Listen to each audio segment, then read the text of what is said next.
مساء الخير واهلا وسهلا بكم في قناه بلوت تويست، وحلقتنا النهارده عن دور ال 16 لافضل عمل عن العصابات في التاريخ. حلقتنا النهارده بشكل استثنائي هتعمل حاجتين، اول حاجه ان هي تبقى دور 16 مش دور 8، تاني حاجه ان هي هتبقى افلام ومسلسلات مش افلام بس او مسلسلات بس. انا متحمس جدا للحلقه دي وبحبها بالذات ان انا بعشق حاجه اسمها افلام او اعمال العصابات بصوره عامه. الافلام اللي معانا دلوقتي هي افلام ومسلسلات اللي معانا دلوقتي هم كازينو، جود فيلس، ايرش مان، جود فازر 1 و2 و3 وهيت وديبارتد ودوني براسكو وسكارفيس وبانشي وجانجز اوف نيويورك وسانز اوف انارشي وبالب فيكشن وبيكي بلايندرز وسوبرانوس. الاعمال اللي معانا النهارده قويه جدا والمنافسه النهارده مش طبيعيه. ابتدي عمليه القرعه على طول. انا جهزت الورق في البتاع بتاعتنا الجميله اللي شكلها سيء جدا بس للاسف انا مش لاقي حاجه غيرها، فتعالوا دلوقتي نعمل القرعه ونشوف الماتش. بس قبل ما نعمل القرعه عايز كل واحد دلوقتي حالا في الكومنتات يكتب الفيلم اللي هو متوقع ان هو هيكسب او الفيلم اللي هو بيحبه وعايزه يكسب. اكتب الفيلم دلوقتي وحطه في الكومنتات، ما تحطوش في الاخر بعد ما تشوف النتيجه، وفي الاخر شوف هل توقعك ده صح ولا غلط. انا هكتب التوقع بتاعي وهوريه لكم في اخر الحلقه. انا كتبت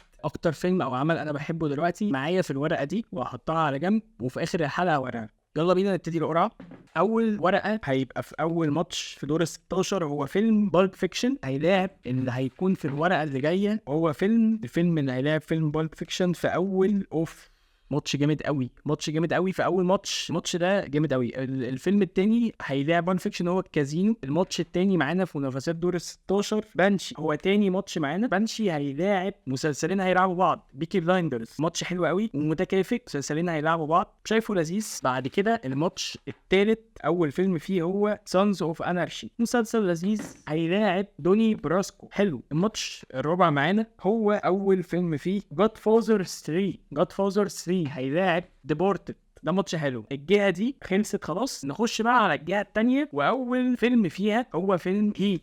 فيلم هيت هيلاعب فيلم، حاسس ان المنافسه دي هتبقى صعبه بصراحه. فيلم هيت هيلاعب فيلم جانجز اوف نيويورك. الماتش سادس معانا. اول مسلسل فيه هو مسلسل سوبرانوس، ومسلسل سوبرانوس هيلاعب مسلسل او فيلم او عمل او ايا كان جود فيلس. اوكي ده ماتش حلو قوي. ده جود فيلس هيلاعب سوبرانوس، انا شايفه ماتش حلو قوي بصراحه. بعد كده الماتش السابع معانا اول فيلم فيه سكارفيس، فيلم الباتشينو حلو بحبه قوي. سكارفيس هيلاعب ذا ايرش مان. اوف جماعه، انتوا متخيلين الماتش الاخير هيبقى ايه؟ فاكروا عشان الورقتين ما تسحبوش. جود فازر 1 هيلاعب جود فازر 2. معانا 8 ماتشات ونبتدي مع اول ماتش وهو بالب فيكشن ضد كازينو. مبدئيا كده يا جماعه بالب فيكشن يصنف طبعا ان هو عصابات، بس الاحداث الرئيسيه اللي فيه ما بتتكلمش عن العصابات بصوره مباشره، هي بتتكلم عن قصه من القصص كتير طبعا اللي في العصابات. فانا بحب الفيلم ده قوي بصراحه، بحب الاحداث اللي فيه، بحب الرقصه اللي فيه، بنت لذينه بعشقها، بحب الفايب بتاع الفيلم ده، بحب الجو بتاعه، وطبعا يصنف من افضل الافلام في التاريخ. كازينو بقى بالنسبه لي جديد، فيلم جديد وفكرته جديده ان يبقى فيه راوي او شخص بيتكلم طول الفيلم. بصراحه في اوله ما كنتش متحمس قوي، كنت حاسس ان الموضوع دمه تقيل، ما كنتش حابب الموضوع. واحده لما تكيفت مع الموضوع وحبيته، ايه التحفه الفنيه دي. انا حبيت الفيلم ده قوي، قدرته مع الوقت اكتر. يعني انا في اخر الفيلم كنت طالع منه بحبه جدا، وبالمناسبه ده تقريبا اول فيلم عصابات اتفرج عليه، فحبيت الجو ده وحبيت الهيئه دي وحبيت الكلام ده كله. وبعدها على طول لطمته في ايه بقى؟ في جود فيلس، فاللي هو خدت كميه او جرعه من العظمه مش طبيعيه وحبيت التصنيف ده جدا. فبصراحه دي منافسه صعبه، بالب فيكشن وكازينو. مش عارف اختار مين بصراحه، الاثنين بحبهم والاثنين افلام قويه. ممكن اختار، انا بالنسبه لي الفيلم اللي انا شايفه يتفوق على التاني هو بالب فيكشن. حاسس ان كازينو فكرته مختلفه وطريقته في التقديم مختلفه، بس في نفس الوقت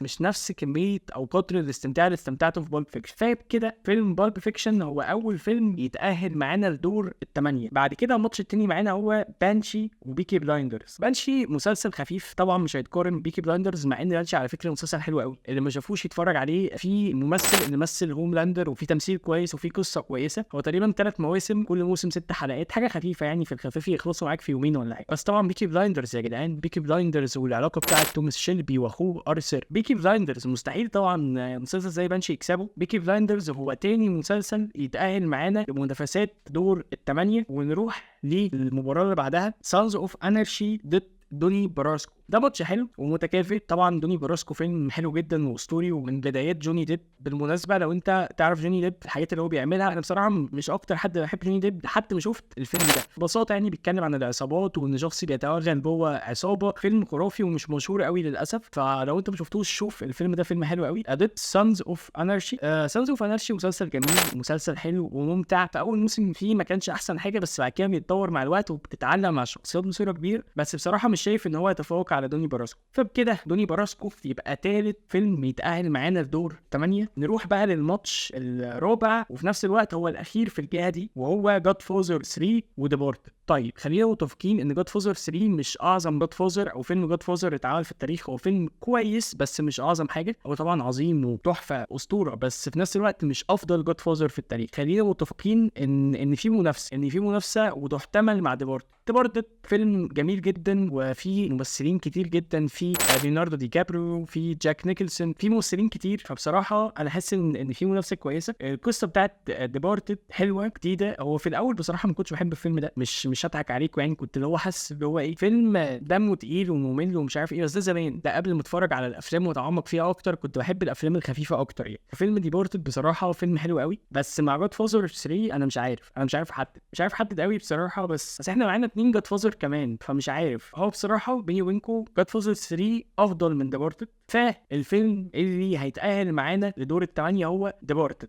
حاسس عملت بلوت تويست دلوقتي بالترزينه، بس الفيلم هيتقال معانا هو ديبورتد علشان معانا جاد فوزر 1 وجاد فوزر 2 وهم اقوى منه بصراحه. الجهه دي خلصنا منها، نروح على الجهه الثانيه واول فيلم فيها هو سوبرانوس وود فيلس. منافسه او ماتش حلو قوي وجامد قوي، وبصراحه حاسس ان انا مش عارف اكسب مين. بعشق مسلسل سوبرانوس. فيلم ذا وود فيلس يا جدعان مش طبيعي. ده اكتر فيلم انا بالنسبه لي، ده من اكتر الافلام اللي لو حد قال لك انا عايز اتفرج على فيلم ليه علاقه بالعصابات طوالي كده على طول ترشح له وود فيلس. انا بالنسبه لي وود فيلس من افضل افلام العصابات لو لم يكن افضلهم يعني، وهنشوفه دلوقتي. حاسس ان سوبرانوس برضه في اوله كان ممل شويه بصراحه، بحس ان في حاجات افضل من سوبرانوس اتعملت. ماشي، فالماتش بالنسبه لي هخلصه بسرعه وهو اللي هيتاهل معانا فيلم جود فيلس. وبعد كده الماتش اللي بعديه هي وجانجز اوف نيويورك. جانجز اوف نيويورك على فكره فيلم حلو قوي وفيه تفاصيل كتير. تفاصيل بتاعه الفيلم بتاعنا مش طبيعيه يا جدعان، والديكور تحفه والقصه بصراحه تحفه. كل حاجه فيه حلوه، في تفاصيل كويسه قوي. بس قدام فيلم هيت لا، الموضوع صعب. احنا لازم نقف هنا.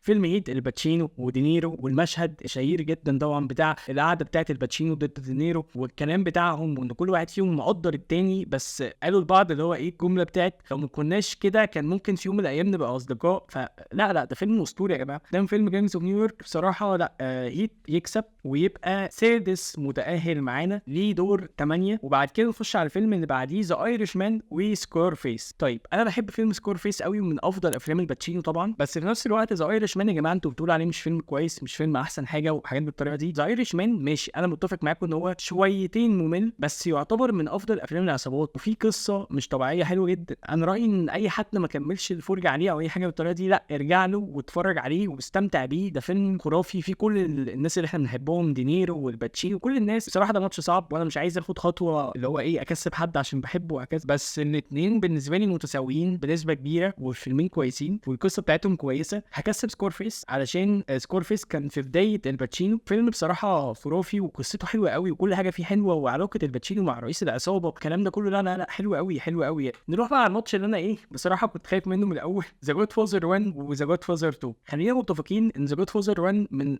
اعظم افلام التاريخ ان لم يكن الاعظم، احسن بكتير من ذا جود فازر 2. خلينا متفقين على ده. بس ذا جود فازر 2 طبعا فيلم اسطوري وجميل، فيلم حلو قوي. بس طبعا ذا جود فازر 1 هو اللي هيكسب. فبكده نبتدي منافسات دور الثمانيه على نضافه. اول ماتش في منافسات دور الثمانيه بالب فيكشن وبيكي بلايندرز. مبدئيا كده بالب فيكشن فيلم زي ما قلت حلو قوي وفيلم اسطوري جدا. قدام بيكي بلايندرز حاسس ان هي صعبه، ودي عيب ان يبقى في فيلم قدام مسلسل. كل واحد ليه الفايب بتاعه وليه الجو بتاعه وليه الطريقه اللي انت تشوفه بيها. بس انا بصراحه بحب بيكي بلايندرز قوي وبحب بالب فيكشن طبعا قوي، بس مش عارف اكسب مين يعني. من كتر حبي في بيكي بلايندرز عايز اكسبه واخد خطوه كده اللي هي مجنونه، بس مش قادر، ايدي مش جايباني، مش عارف يعني. حاسس ان بقول لك ايه ده ما فيهوش قلب ما فيهوش ايه مش فاكر. المهم بيكي بلايندرز هو اول فيلم يتأهل معانا دور الاربعه على فيلم بالب فيكشن. بعد كده في الماتش الثاني في منافسات دور الثمانيه دوني باراسكو وديبارتد.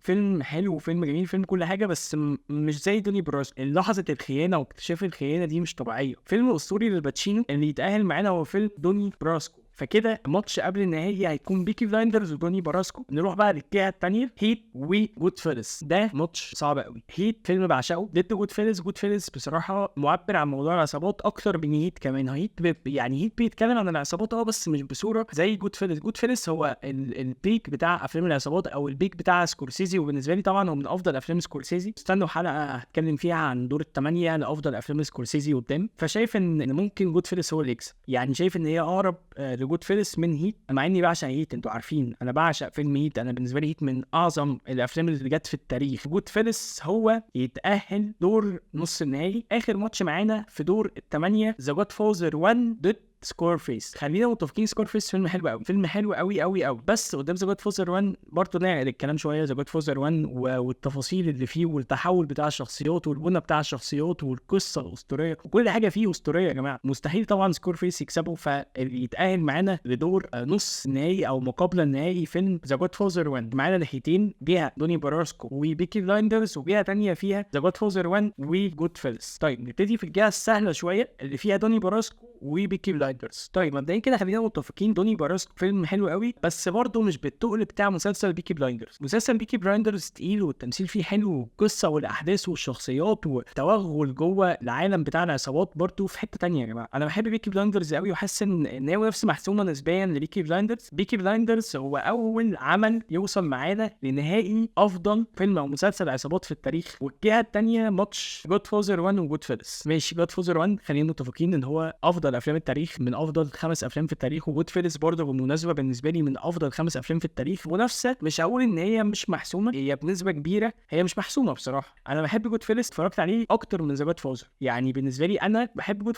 فيلز اكتر من ذا جود فازر بكتير كمان. لا مش بكتير قوي بس بحبه. المهم انه فيلم بيتكلم اكتر عن العصابات، او انه فيلم لو انت عايز تتفرج على فيلم عصابات او مخك جايبك فيلم، هما الاثنين بصراحه حاسس ان دي مش حبكه قويه لفيلم ذا جود فيلز. البنى بتاع الشخصيات ذا جود فازر بصراحه، بس لا التفاصيل والتوغل بتاع ذا جود فازر برضه غير قوي. ده اصلا ماتش صعب قوي، بس للاسف ذا جاد فازر هو اللي هيكسب معانا وهو اللي هيتأهل للنهائي ضد مسلسل بيكي بلايندرز. طيب حلو قوي، احنا وصلنا بيكي بلايندرز لمرحله كويسه جدا، فحاسس ان مفيش منافسه ذا جاد فازر وبيكي بلايندرز، فذا جاد فازر هو اللي يكسب افضل فيلم عصابات جه في التاريخ. تعالوا بقى نشوف انا كنت كاتب فيلم ايه ومتوقع ان هو اللي هيكسب في اول حلقه. انا كنت كاتب هيت هو اللي هيكسب. كنت متوقع ان هيت هو اللي هيكسب، خسر معانا. اكتب لي انت كنت متوقع ايه وكنت متوقع فيلم ايه اللي هو هيكسب. طيب انا كده خلصت الحلقه. يا ريت لو عندك افكار تقولها لي في الكومنتات، اعملها لدور الثمانية او لدور ال16. لو عجبتك الحلقه ما تنساش تعمل لايك للفيديو وسبسكرايب للشانل. اشوفكم على خير في حلقات كتير جدا جايه،